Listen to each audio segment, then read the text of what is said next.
It's just been a really long walk.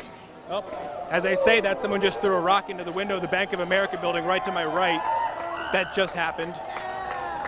Obviously, for the anti-capitalist march, big banks like Bank of America, Wells Fargo, that's the target, essentially. And we just saw Target acquired on the Bank of America building right here in Pioneer Square. So, John, we understand that the police said if there was any damage done to property or people, they would move in. Have you seen any police moving in? I'm coming. They're setting off here. Okay, we are seeing now Hopefully you can see us. We're seeing a confrontation happening between a police line and a lot of tear gas being exploded. This is where Danielle Lee is at the head of the protest. Danielle, describe what you're seeing. That's right, and I don't know if you guys can, I don't know if you can hear me right now, but several flashbangs went off, police coming in. There's one right there about to go off, possibly. Flares, they are coming in with their bicycles, batons. They are moving in quickly. We saw a huge accumulation of unmarked vans, and I can tell you those are likely filled with police who are filling out right now as they try to break up this crowd. Essentially what happened is some protesters tried to make a turn. We now have police, if you can see, standing to my right here with a flashbang gun. The protesters are throwing Roman candles at the police. It's almost like all-out warfare. Protesters throwing the rocks. There goes another flashbang. A lot of Roman candles. There's another one right there. But we are walking with the police who are holding the guns right behind us. Now those flashbangs. Pushing us forward, yelling at us to move quickly.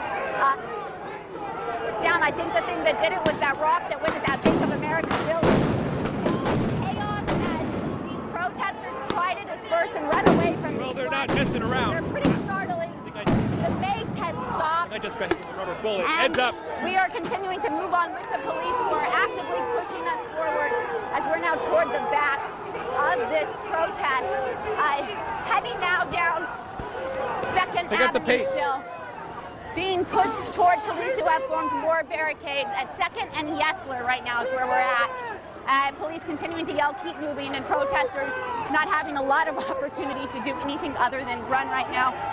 There is someone carrying some milk that we've seen, likely because of all the mace. It burns. It also burns your skin when it's on your skin, and a lot of people have been hit by that, and we've been seeing them douse themselves with liquid to try to wash that off. So that's what's going on right now. We're going to continue to monitor this scene and check back in with you as that occurs. Danielle, thank you very much. We are now looking at video from Sky King. We're above 2nd Avenue near Yesler, just above near Pioneer Square. You can see the bulk of the black-clad protesters are continuing southbound on what appears to be 2nd Avenue. And here is a ground-level shot. You can see the officers using their bicycles to corral people, to push them forward, to keep them moving. They are not letting these people have a chance to stop, to target any buildings or any individuals or to cause any vandalism. They are just continuing to manage this crowd and push them down 2nd Avenue. The chants of Black Lives Matter have been pretty frequent here. Right now, Seattle Police continues to push us. As I look down the hill here on 4th, there's there's a projectile someone threw a glass bottle at the police. That's not going to lead to positive things. We're going to back up a little bit. But if you look down 4th, underneath Royal Broad, there's another flashbang. There's a huge line of police down there, and one would expect that they're going to try and block them in. Another glass bottle was just thrown to hit a protester by accident. Heads up. Another flashbang here on the back end of the march. Seattle Police continuing to try and disperse this crowd. But there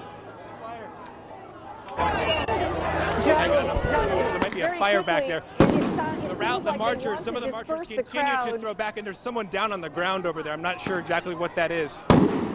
Okay, so John, it seems like they're trying to disperse the crowd, but where are people supposed to go? Is there a place where people can run and get away? Well, I'm sure if they made it clear that they wanted to disperse, they probably would, but where they keep throwing glass bottles at the police, so they're not making any effort to disperse. They're making an effort to try and take aim on the police. The police are now sprinting down 4th to catch up to the gang. We're going to run down there with them and see what's going on. Definitely at least 3 or 4 bottles were thrown at the police. Police shot back with some flashbangs, and I did see a gentleman down on the ground. Go, go! Bike. And he was down on the ground, not exactly sure how he got hit. It may have been with one of those bottles because they were hitting a lot of different people. You okay? Yeah. We'll go back to you guys in the studio. All right, thank you, John. We're going to go over to Danielle Lee right now. Danielle, how are things on your end, on the south end of this procession? Okay, we're going to stay with John's shot for a little bit. You can see now that the patrol officers are actually bicycling up to catch up with the main group of protesters who are walking southbound on 4th Avenue towards CenturyLink Field. We understand that there are Molotov cocktails being thrown at the officers who have, I must admit, shown a lot of restraint as they try to disperse the crowd, move the crowd further south past CenturyLink Field on towards Safeco Field area along 4th Avenue. Here's a shot from 4th Avenue on the rooftop here. We're seeing some of the officers coming into the area, rerouting traffic so that the motorists will not get involved with the anti-capitalist marchers. We continue to hear the shouts on the ground. There is a lot of shouting.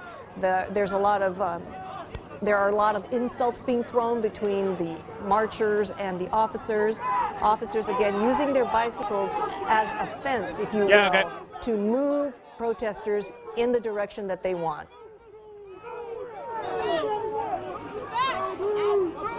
So we just saw 2 people get arrested. It seemed like they got caught up in the bike cops as they were trying to move the line. I think they tripped over each other, and one of the friends was trying to help the other one out. And they've since been taken down by the police. They've pushed us back so we can't see what's happening afterwards. But it looks like at least 2 people are going to get arrested here. We have been actively being pushed forward, and I can tell you that the protesters are trying to get up onto the on-ramp of the freeway, and police have formed a blockade to block that. That's their next move. It looks like we are largely surrounded. A lot more flashbangs going off. I did see protesters throwing glass bottles at the police, so there have been a lot of acts of aggression toward police. You can see abandoned clothing and other paraphernalia. Protesters had been hiding rocks in those clothing, so it's not just a shirt or a sock, it's actually rocks. And so that's what we've been seeing. You definitely, as an individual out here, need to stay out of the way. We've talked to a lot of people who say they wanted a peaceful protest. They came out here to protest capitalism and what they fear is unfair policies, and that every year it gets hijacked by a few people who choose to act out, and then it's chaotic and everyone's angry, including the police. But you can see, I mean, look at this. Well over 100 police right here, I would guess. They've also blocked us so that you cannot get up onto the freeway, which had been protesters' plans. Not surprising, it seems like every year they try to take over a freeway in some regard. So that's what's going on right now here, police shouting, "Move back, move back." We're going to also take another view, if we can, of the police effort to block the interstate. This was a strategy used by protesters last year during the May Day protests, where they actually got onto I-5 at one point, and the State Patrol had to close down parts of I-5 to get those protesters off for the safety of them and the motorists as well. And so police today are very much aware of the idea that protesters might target the interstate again. They have blocked off the on-ramps to Interstate 5 and Interstate 90 with their cars. And again, the police continue to use their bicycles to move the crowd south. They are now past Safeco Field, moving into Soto. And again, they're not stopping. They continue to make a fence with their bicycles. And then once another group of officers pushes forward, they make a fence, and then the back group of officers goes through, makes another fence. And in this way, they are marching the crowd with their bicycles further south of CenturyLink Field, south of Safeco Field right now. John? Ted, what do you see there? From our camera there, pushing. Seattle Police continues we're to. at 5th and Dearborn, and I just want to show you a scene that we just came across here. Looks like a photographer, somebody here who was injured, bleeding, and paramedics are here treating this man on the sidewalk at 5th and Dearborn, just behind where all the protesters moved through as they continued heading down south. So we just came across this scene. This guy looks like a photographer, and he's getting the help he needs here with what looks like a pretty bad wound on his face. We're just north of where all of the action is, where all of the protesters and everyone moved through. And a lot of police here are now moving south toward where the protesters are.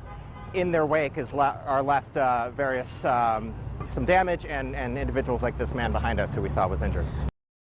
I'm a little bit angry because, I sacrificed over a year of my life to serve this country, right? And I think that it's absolutely our rights to be out here and to protest. It did get a little bit out of hand, seemed to have got a little bit out of hand, but ultimately, I was just out here to protest and to show my support. And you said you wanted it to be peaceful. A lot of people here that we've talked to are saying we wanted this to be a peaceful march. What do you say to those few protesters out here who did act out that led to this entire thing happening? Yeah, that wasn't supposed to happen, I guess, right? I don't. It just took the whole message and just knocked it away, or it just took the message and distorted it, right? So it doesn't mean as much people, like for instance when you watch this on the news and you see what the vandalism interviewing that did happen, right? an Iraq veteran who was marching along with the protesters. A quick tweet from Mayor Ed Murray saying there was a peaceful immigration march earlier today. Now we see senseless violence and property destruction from a different crowd. So Mayor Murray disappointed by what has happened. We will continue live streaming this action on our website, king5.com. Here's a look at some of the arrests made in the parking lot of the Costco on 4th Avenue South. So far, police say 9 people have been arrested for assault, destruction of property, and obstruction. 8 males, 1 female were taken into custody. Meanwhile, the FBI talked to a man who's accused of making the threats to police. He is not in custody tonight. And today, Seattle's May Day protest played out on social media in real time. King 5's Ryan Takeo was updating you from the front lines. He joins us now in the studio. Ryan? Yeah, we too were embedded with the anarchists, tweeting and going live on Facebook, and also doing this virtual reality, using this virtual reality camera. You can see this is when the flashbang grenades were actually going off, and you can see we're in Belltown on 2nd Avenue. And by the way, this is on our Facebook page. You can see them setting off those flash grenades and basically forcing those protesters to go ahead and continue their way. They basically hurting those protesters that way. Want to show you this also playing out on Twitter today, because you have Seattle Mayor Ed Murray saying that there was a peaceful immigration march earlier today, but then he called it senseless violence, is what he was calling that evening protest. You can see in real time Seattle police talking about its 4th, 5th, and 6th arrests. We know that they made 9 in total. And then Seattle police also tweeted this out. Some of the weapons collected, you can see the bars right here, looks like bolts, what they call a Molotov cocktail right there as well. And this is something that we've been keeping track on, and we've posted more videos throughout the day, and you can check out our King 5 Seattle timeline on Twitter. I'm Ryan Takeo, King 5 News. King 5's Natalie Swaby is live at Westlake Park, where the protest started, with some different perspectives on the march. Natalie.